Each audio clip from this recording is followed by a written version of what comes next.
Assalamualaikum warahmatullahi wabarakatuh. Hari ini dan selamat malam. Hari ini saya just nak share dari apa yang ada sahabat daripada kita yang minta ataupun nak minta saya share experience kenapa saya ataupun sebab kenapa saya buat bisnes.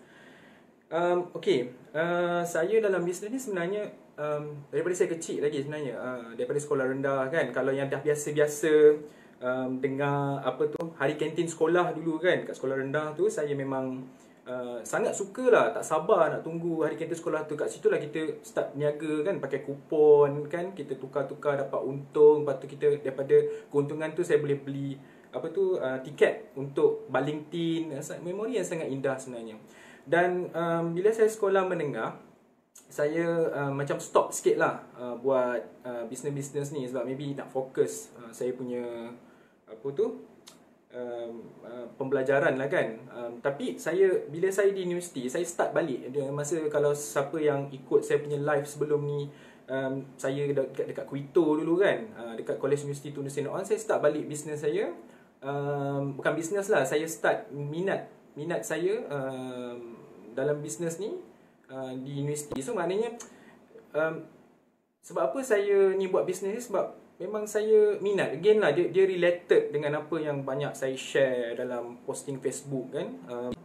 Saya start balik bisnes saya tadi. Memang sebab saya mula bisnes adalah saya minat. Daripada sekolah rendah sampai universiti, saya start balik saya punya minat dalam berniaga ni. Dekat universiti saya gunakan peluang sebab banyak student-student memerlukan komputer. Dan saya masih ingat lagi, saya register first company name saya, nama company daripada universiti saya dah register company saya dekat SSM. Nama company saya Global Spec Enterprise. Kan time student mana ada duit kan nak buka Sdn Bhd bagai tu, memang tak ada lah. So daripada universiti tu saya jual lah. Saya ambil komputer dekat saya travel daripada Batu Pahat, Parit Raja kan, Kuito, pergi ke KL kat Loyak, beli komputer, komputer, laptop, dan saya supply ke student-student. Bukan setakat tu saja, bukan setakat menjual, saya juga ada buat servicing. Lepas tu saya masa tu dah terfikir pasal CRM. Kalau siapa-siapa yang ada background marketing kan, CRM ni customer relationship punya management. So saya cukup jagalah. Kadang-kadang barang tu tak semestinya baik kan, kita bagi warranty 1 tahun, tapi dalam masa 1 tahun tu ada yang rosak apa semua tu, saya still bagi support dan pulangkan balik repair semua kan. So basically malam ni saya nak share lah sebenarnya, selain daripada minat, kita kena faham beza antara usahawan dengan businessman kan. Businessman ni basically dia lebih kepada dia nak untuk dia punya survival. Dia nak untuk dia punya survival. Usahawan ni dia punya root word dia kan, kata akar dia tu usaha. Jadi usahawan ni dia punya sikap memang dia punya business tu tak ada banyak beza dengan businessman, tapi usahawan ni dia ada satu sikap untuk mengembangkan business dia. Itu beza antara usahawan dengan businessman. Itu kita kena faham lah. Jadi saya faham ramai kat luar sana lagi masa post covid ni kan, ramai yang kena buang kerja, nak start business kan. Tiada salahnya you start dengan businessman. Saya pun start dengan businessman. Saya trade, saya ambil komputer dan saya jual kan. Itu trading. Businessman just untuk survival, dapat duit poket untuk saya bayar yuran, saya boleh makan kan, cukup. Tapi kalau usahawan, you kena ada sikap untuk mengembangkan perniagaan. You nak mengembangkan bisnes you tu kan. So bisnes dalam diri saya ni memang dah lama kan. So sampai saya dah graduate, saya kerja lah, makan gaji. Macam biasa, macam orang lain juga makan gaji kan, dan melalui kehidupan, kahwin dan ada anak semua.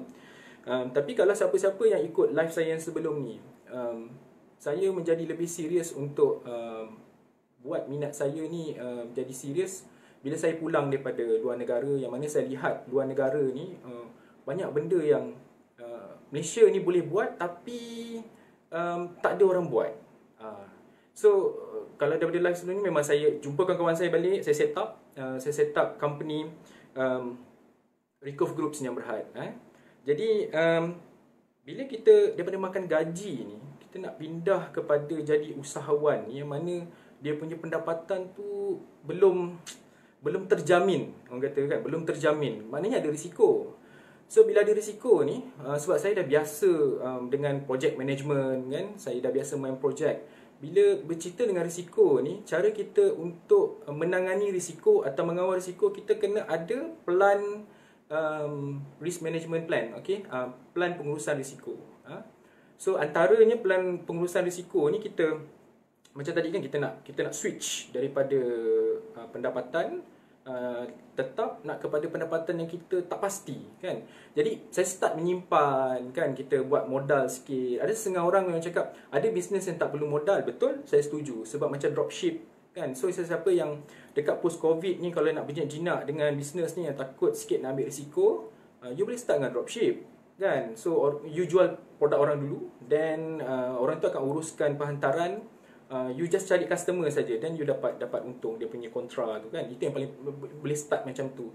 Kalau nak cerita pasal bisnes ni, saya macam-macam saya buat kan. Daripada universiti tu saya jual laptop, lepas tu bila saya dah kahwin, saya tolong wife saya jual macam-macam. Saya jual makeup, saya jual barang-barang keperluan wanita, contoh macam korset kan. Apa sajalah yang saya try jual. Saya try and error. Itu yang asalnya, saya try and error mana yang boleh.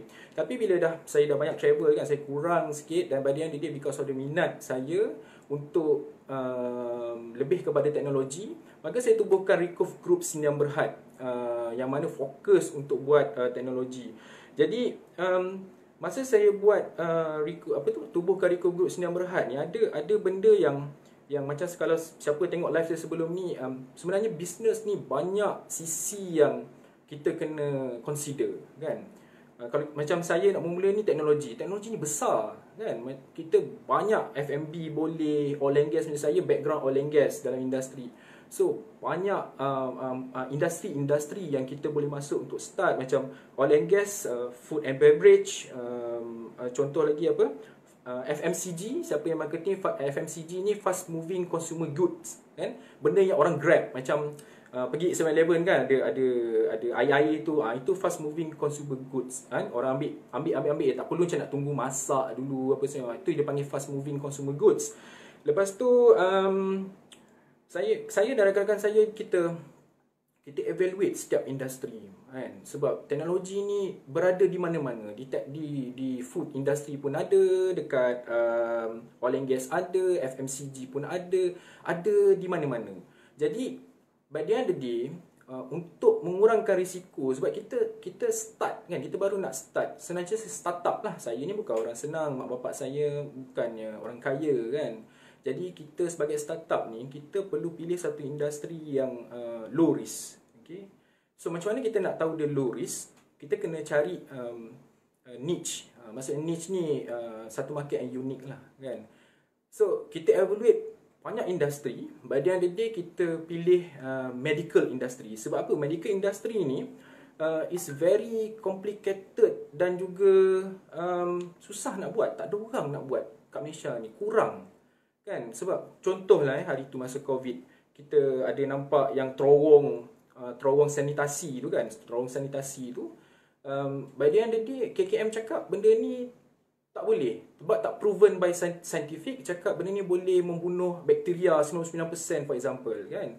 So medical ni dia penuh dengan scientific punya evidence kan. Evidence ni maksudnya bukti-bukti saintifik. Dia perlu dibuktikan dengan research. Tak ramai orang buat sebab dia susah. Banyak benda yang kena comply kan. So banyak benda yang dia kena, apa panggil apa, nak kena regulatory, KKM semua ni. So tak ada orang buat. So saya dan kawan-kawan saya decide, kita go for medical. Sebab kita start ni, kita tak boleh nak masuk FMCG for example kan. Contoh nak buat ubat gigi lah, kata Colgate dah very reputable. Nak buat sebut koko, katakan Vico, Milo dah ada kan. Jadi di Malaysia ni sangat kurang untuk orang buat teknologi dalam bidang medical. Jadi sebab itulah, balik pada tadi, pengurusan risiko, saya dan kawan-kawan saya di Recof Group Sdn Bhd, kita join ataupun kita decide masuk dalam medical punya industri lah. So bila medical industry ni tak ramai orang, tak ada competitor, kita ada masa untuk kita develop. Itu paling penting sekali. Kita start kan. Start ni dia bukan terus boleh meloncat naik. Dia start lah nak cari modal, nak cari partner, teknologi apa kita nak bawa kan. Macam-macam nak kena comply. So bila tak ramai competitors, tak ramai orang nak buat, kita ada masa untuk develop. Jadi kalau siapa-siapa yang kat luar sana kan minat nak buat bisnes kan, saya rasa you kena study dulu market apa yang sesuai. Sebab boleh je you macam tadi dropship kan, you ambil produk-produk yang dah very reputable kat dalam market, you just jual je. It's a good start. It's a good start. So ni ada soalan yang biasa orang cepu mas lah. Raman apa tu tuan, kenapa dah tahu start, kenapa buka Senyum Berhad? Saya rasa semua orang tahu Senyum Berhad ni mahal lah nak buka syarikat Senyum Berhad ni. So saya nak ambil kesempatan malam ni nak bagi sedikit knowledge, nak share kenapa saya buka Senyum Berhad, kenapa bukan enterprise, kenapa saya terus buka Senyum Berhad kan. So untuk pengetahuan semua, dekat Malaysia ni kita ada tiga jenis company lah, type of company. Satu kita panggil milikan tunggal. Milikan tunggal ni ni pula. Milikan tunggal ni sole proprietor tu lah, macam enterprise lah. Biasa orang tahu enterprise kan, enterprise. Enterprise ni dia milikan tunggal. Bila milikan tunggal, maknanya owner dia satu. Jadi macam saya cakap tadi, saya bersama tim. Tim tu maksudnya kumpulan kawan-kawan saya. Jadi saya tak boleh pilih enterprise. Sebab apa saya pilih kawan-kawan? So kenapa saya kena ada kawan-kawan? Sebab macam kalau siapa yang tengok live saya sebelum ni juga, setiap manusia ada kekurangan dan juga kelebihan. Macam saya ada kelebihan saya. Saya more to strategist, more to management. Tapi saya mungkin tak bagus dalam marketing. Saya mungkin tak bagus dalam financial management. Jadi saya perlukan kawan-kawan saya yang mempunyai expertise tu untuk come on board dalam Recovery Group Senyum Berhad. Jadi kita perlu bergerak dalam tim. Jangan cari dalam, kalau you all nak buka bisnes kan, you jangan pilih tim yang sama level, sama knowledge dengan you. Itu satu kerugian. Kan you pilih orang yang boleh complement you, boleh lengkapkan company you. Itu yang paling penting sekali. Jadi first kali sebelum buka nak betul-betul serius nak buka bisnes tu, kita tengoklah kalau sesiapa yang pernah tahu pasal SWOT analysis, tengok mana kelemahan. Buat pasal diri sendiri pun boleh. SWOT analysis ni strength, weakness, opportunities and threat. So kita kena evaluate diri kita, apa kelemahan kita, dan kita kena ada kawan-kawan kita yang boleh support dalam company bila apa-apa jadi. Okay. So berbalik kepada persoalan tadi, syarikat-syarikat, jenis-jenis syarikat di Malaysia. Jadi saya bergerak dalam kumpulan.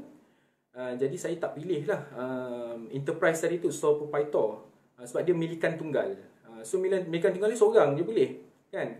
Jadi saya pilih masa tu Senyum Berhad Private Limited. Tapi mengikut akta, pada tahun 2012 kita ada satu lagi company panggil PLT. Okay? PLT, LLP ni. LLP ni dia hybrid antara milikan tunggal dengan Senyum Berhad. Jadi you kena faham dulu, sole proprietor ni milikan tunggal seorang. Senyum Berhad ni dia ada partners, ada shareholder. Okay? Tapi Senyum Berhad ni you kena ada compliance kepada regulatory. Contoh, you kena ada setiausaha syarikat, company secretary. Biasa orang panggil COSEC lah kan, COSEC. Company secretary, lepas you kena ada annual return. So ni semua cost, you punya account kena audit kan. Ni semua cost, memang mahal. Jadi government pada masa 2012, dia dah buat satu akta. 2012 ni kita boleh tubuhkan syarikat bawah PLT. PLT ni dia tak perlu ada COSEC, dia tak perlu ada audit account. Dia just a mutual agreement yang agreed between the partners. Dia boleh partners. So milikan tunggal ni seorang. Senyum Berhad tadi ada partner ramai-ramai, shareholder. Tapi ada macam-macam regulatory tadi kan, COSEC lah, audit account lah, macam-macam kan. So PLT ni dia ada partner tapi tak perlu ada regulatory requirement tadi. So dia jadi murah lah sikit kan, dia jadi murah sikit. Tapi orang masih bertanya kepada saya, kenapa dah tahu ada PLT, kenapa pergi ambil Senyum Berhad kan? Itu soalan cepu mas lah tu. Okay. Macam saya cakap tadi, PLT ni dia more kepada partners yang share the capital. Contohnya, saya dan kawan saya 2 orang nak buat bisnes, nak tubuhkan PLT. Kita nak ada modal RM50,000 katakan. Dia RM25,000, saya RM25,000. Okay? So, itu je lah capital. Dia tak berkembang. Dan nanti adalah agreement lain yang tak ni kan, yang agreement lain yang akan mungkin untung, split the profit whatsoever. Tapi berbeza dengan Senyum Berhad. Senyum Berhad ni kita issue shares. Shares ni ialah macam saham lah, kita issue saham. Okay? Bila kita issue saham, senang cerita lah, layman atau saham ni dia ada value. Satu masa dia boleh turun, satu masa tu dia boleh naik, kan? Kalau company you berkembang, kan, daripada mungkin share you pada awal-awal you buka tu RM1 you jual, kan, you jual among the shareholder whatsoever RM1, tapi dalam masa 5 tahun dia boleh jadi RM5 because of your valuation. Jadi bila RM5 punya value shares tu meningkat, jadi ini yang akan attract the investor. So PLT ni investor tak berapa orang kata interested lah. So dari situ saya dah plan, okay, kita kena buka Senyum Berhad, saya cakap kawan saya. Sebab by the end of the day, we want to grow. Again, kembali kepada sikap ataupun sifat usahawan tadi. Kita nak grow. Kita tak nak jual barang je. Kita nak jadi satu company yang one day kita akan jadi champion. Okay? So, kita pilih Senyum Berhad. So, kita boleh issue shares. So, kalau biasa orang baru-baru buka Senyum Berhad ni, dia dah bagi limit RM400,000. Authorized capital. Authorized capital ni limit lah. Limit berapa? Kalau share you RM1, so you boleh jadi 400,000 share you boleh issue to the investor. Kalau you tak ada duit, you ada 100,000 je, kan? You carilah investor lagi 300,000, carilah kat luar. So then you usaha. Bila dah ada investor, you kena usaha untuk bangunkan you punya company. Dan normally bila ada investor ni, dia datang dengan package, kan? Bukan setakat duit. Dia datang dengan networking, dia datang dengan mentorship, kan? Dia akan bantu. Sebab kita pun bukanlah pandai sangat dalam berniaga. Jadi kita perlukan mentor. Jadi bila mentor ni macam mana dia nak commit ataupun dia nak be part of the ownership of the company, kita issue shares. Itulah sebabnya at the first place kalau nak buat business ni, you kena ada hala tuju lah. You kena tahu kat mana market apa you nak masuk, kan? You kena buat study sikit. Dan paling penting sekali, you kena ada minat, kan? You kena ada minat. Macam saya memang daripada kecil, itulah sebabnya saya buat bisnes tu. Mohon minum dulu je. Daripada kecil saya memang daripada sekolah rendah saya dah start berniaga. Sekolah universiti saya dah berniaga. Cumanya trading je lah. Dan bila saya dah habis kerja semua, saya balik pada luar negara semua ni, travel ni. So saya jumpa kawan-kawan saya dan saya tubuhkan Rico Group Senyum Berhad. Saya share sikit lagi sebab janji saya adalah setengah jam. Saya share sikit lagi. Bila you nak mulakan bisnes, the strategy must be correct. First kali you kena ada mission lah. Siapa yang berminat untuk buat bisnes ni, you kena ada mission. You kena ada hala tuju. Ke mana you nak pergi bisnes ni? Kan, dia kalau tak ada mission ni, tak ada vision ni, tak ada visi dan misi ni, dia bagaikan macam you masuk dalam kereta, you tak tahu nak drive di mana. Itu isu dia, kan? You tak tahu hala tuju. Contohlah, saya bagi contoh sikit. Saya jadi service provider untuk aircon, servicing, katakan service aircon. So bila saya service aircon, saya nak jadi yang terbaik di daerah, contoh di daerah A. Macam mana jadi seorang servis aircon yang terbaik? Mungkin di dalam daerah tu kita ada 1000 rumah, katakan.